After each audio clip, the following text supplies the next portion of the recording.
चेत यदा सभायाम कुरुदेव देव्या। क्या बढ़िया विशेषण, कुरुदेव देव्या। वस्तुतः कुरुकुल की देवी थी ये द्रौपदी, उस पवित्र वंश की पूज्या थी, कुल वधू थी, उसकी पूजा होनी चाहिए थी। जिसके केश राजसूय यज्ञ के यज्ञांत अभिवृत स्नान से भीगे हुए थे, उस द्रौपदी के महासती के पवित्र केशों को कुरुराज सभा में दुष्ट दुशासन ने घसीट करके, पकड़ पकड़ करके घसीटा। केशाभिमर्शम सुत कर्म गर्यम, उसके पुत्र का बहुत निंदित वह कर्म था, लेकिन दुख की बात थी। नवारयामास, उसने एक बार भी मना नहीं किया कि ऐसा अत्याचार मेरी कुल वधू द्रौपदी के प्रति इस सभा में नहीं होना चाहिए। और द्रौपदी ने अपने आंसुओं के जल से अपने वक्षस्थल पर लगे हुए केसर कुंकुम को धो डाला था। वो केसर कुंकुम जो वक्षस्थल पर लगाया गया था, वो आंसुओं के जल से मिश्रित होकर के वो बह रहा था, टपक रहा था। और उस समय उस भरी सभा में दुशासन को आज्ञा दी गई कि तू इसे निर्वस्त्र कर और नग्न कर मेरी जंघा पर बिठा। उस समय भीमसेन ने कहा था, अरे दुष्ट दुर्योधन, तेरी जंघा पर पतिव्रता द्रौपदी नहीं, मेरी प्रचंड गदा बैठेगी जिससे तेरी जंघा विदीर्ण हो जाएगी, प्राण जाएंगे तेरे गदा के प्रहार से। मैं युद्ध में तेरी जंघाएं तोड़ूंगा जिन पर तूने द्रौपदी को बिठाने का की प्रतिज्ञा की है। द्रौपदी तो नहीं बैठेगी, मेरी गदा बैठेगी तेरी जंघा पर।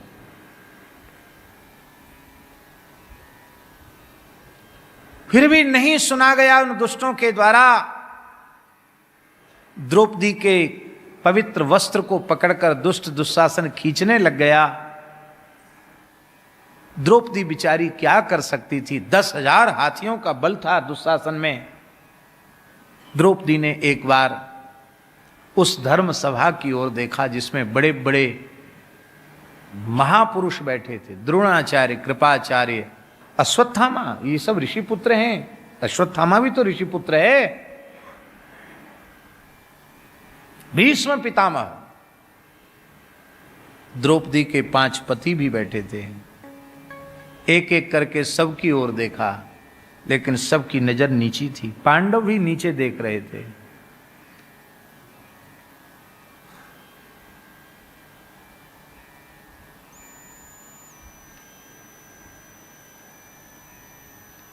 द्रौपदी ने देखा कि अब हमारी लज्जा यहां बचाने वाला कोई दूसरा है नहीं।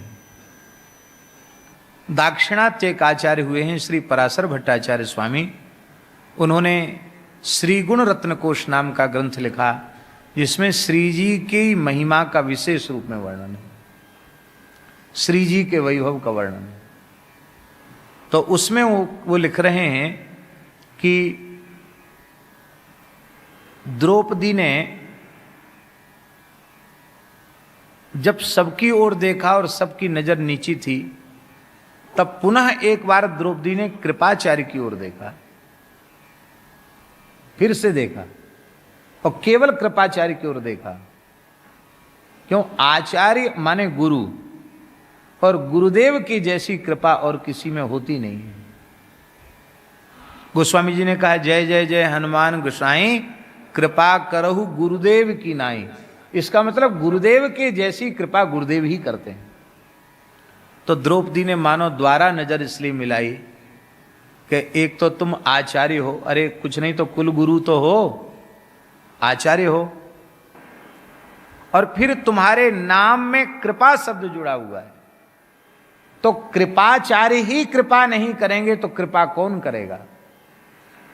तो कृपाचार्य की ओर देखकर गुरुतत्व की शरणागति ली।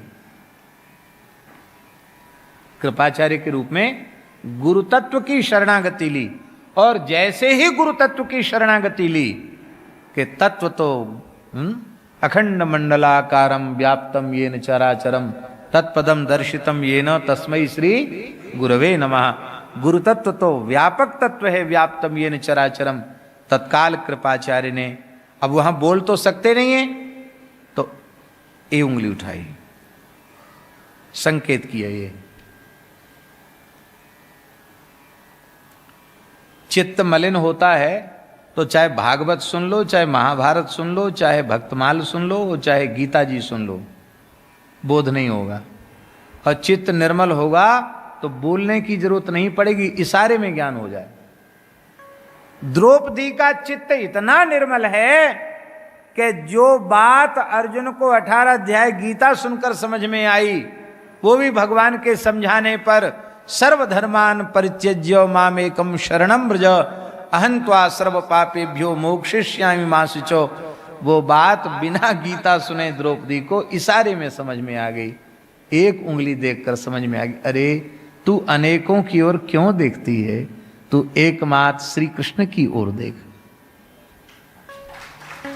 वो परम भक्ता तो थी ही, और द्रौपदी ने दोनों हाथ ऊपर करके श्री कृष्ण को पुकारा, द्वारिका वासी कह करके पुकारा। ठाकुर जी वहीं थे, पर भक्त की वाणी को सत्य करने के लिए वहां से द्वारिका गए, पर द्वारिका से आए इसलिए थोड़ा सा विलंब हो गया।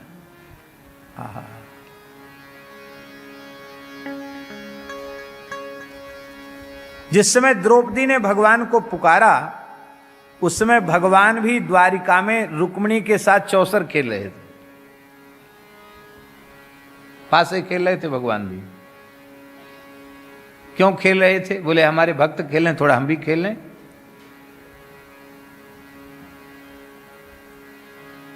जैसे ही द्रौपदी ने पुकारा, भगवान उठ के खड़े हो गए। रुक्मिणी ने कहा क्यों खड़े हो रहे हैं? देखा भगवान एकदम आवेश में। रुक्मिणी ने चरण पकड़े, प्रभु मैं समझ गई, भक्ता द्रौपदी की पुकार से आप व्याकुल हैं, क्या करना चाहते हैं? कहा देवी रोको मत। जिस सृष्टि में, जिस ब्रह्मांड में, जिस जगत में, जिस संसार में मेरी प्राण प्रिय भक्ता सखी द्रौपदी का तिरस्कार होता है, मैं उस सृष्टि को नहीं रखना चाहता हूं, मैं सारी सृष्टि को भस्म करना चाहता हूं। सारी सृष्टि को समाप्त करने का संकल्प भगवान कर रहे हैं। रुक्मिणी ने कहा प्रभु आवेश में कोई निर्णय नहीं लेना चाहिए। आप भक्ता द्रौपदी की रक्षा करने के लिए जगत को नष्ट करना चाहते हैं। जगत में कितने श्रेष्ठ श्रेष्ठ भक्त आपके विराजमान हैं, बाद में आपको ही रोना पड़ेगा। आप आवेश में निर्णय मत लीजिए। भगवान ने कहा ठीक है, तुमने हमको बचाया है आवेश से, मैं हस्तिनापुर को नष्ट करूंगा। कहा हस्तिनापुर में तो एक से एक भक्त विराजमान है,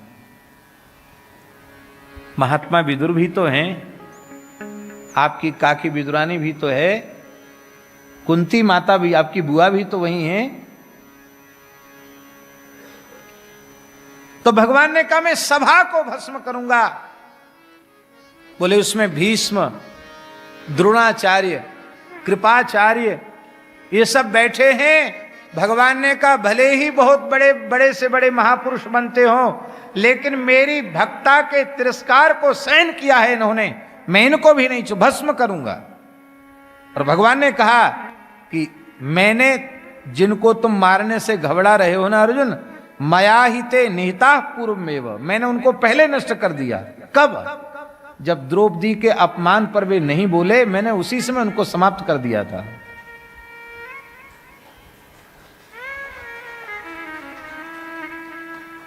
यद्यपि सब ठाकुर जी की लीला है, लेकिन यह प्रेरणा है कि इस प्रकार का अत्याचार अन्याय हो रहा हो तो बिना किसी संकोच के बोलना चाहिए।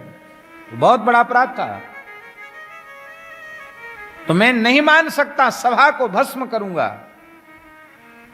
कहा नहीं प्रभु, यह भी ठीक नहीं, क्योंकि आप द्रौपदी की रक्षा करने के लिए सबको भस्म कर रहे हैं।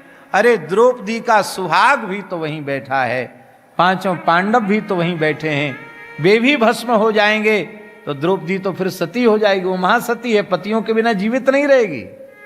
तो आपका उद्यम ही व्यर्थ हो जाएगा। इसलिए आप और कुछ विचार कीजिए, आप सभा को भस्म करने का संकल्प नहीं कीजिए। तो वो पंक्ति बाबा लिखने योग्य है। श्री पराशर भट्टाचार्य स्वामी कहते हैं, द्रौपद्याः परिभवम दृष्ट्वा, द्रौपदी का अपमान देखकर भी भगवान ने क्षमा कर दिया। कहते द्रौपद्याः मंगलसूत्र रक्षार्थम, द्रौपदी के मंगलसूत्र, द्रौपदी के संबंध से पांडव बचाए गए, वो भी नहीं बचने वाले थे। आहा। अच्छा एक बात बताओ, भगवान सबसे ज्यादा भीमसेन से प्रसन्न क्यों थे?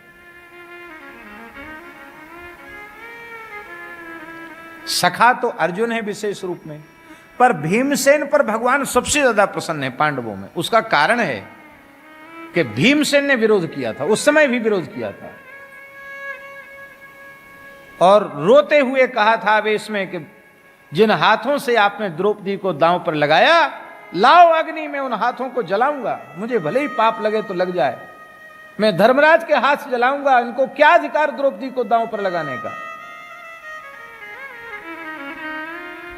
भगवान ने कहा, भीम तुमने हमारा हृदय जीत लिया, मेरी भक्ता के लिए कुछ बोला तो सही। कोई नहीं बोल पाया, भीमसेन ने बोला। इसलिए लिखा है, पापम प्रणश्यति वृकोदर कीर्तनेन, भीमसेन का नाम लेने वाले के पाप नष्ट हो जाते। ये भीमसेन का स्वरूप है। तो महाराज फिर भगवान ने वस्त्रावतार ग्रहण किया। आहा, धन्य है भगवान, विविध अवतार तो लेते ही हैं। आज भगवान वस्त्र बन गए। भक्त का तो आवरण भी भगवान ही होते हैं। और महाराज जी क्या कहें, कोई शब्द नहीं है। जिस समय द्रौपदी का वस्त्र भगवान बने हैं, उस समय द्रौपदी रजस्वला अवस्था में थी। उस अवस्था में स्पर्श योग्य स्त्री शरीर नहीं होता है। लेकिन भगवान अपने भक्त से कितना प्रेम करते हैं। भगवान की दृष्टि में कोई अपवित्र है ही नहीं। ऐसा भक्तों से प्रेम करने वाला भगवान के अतिरिक्त और कौन होगा। एक वस्त्र धारण किए हुए थे द्रौपदी ने, और भगवान उनके वस्त्र बन गए। इससे अधिक और क्या हो सकता।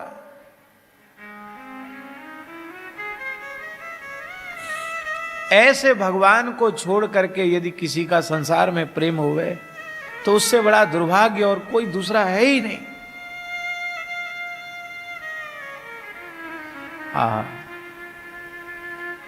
दुशासन की भुजा थकित भई, घट्यो न 10 गज चीर।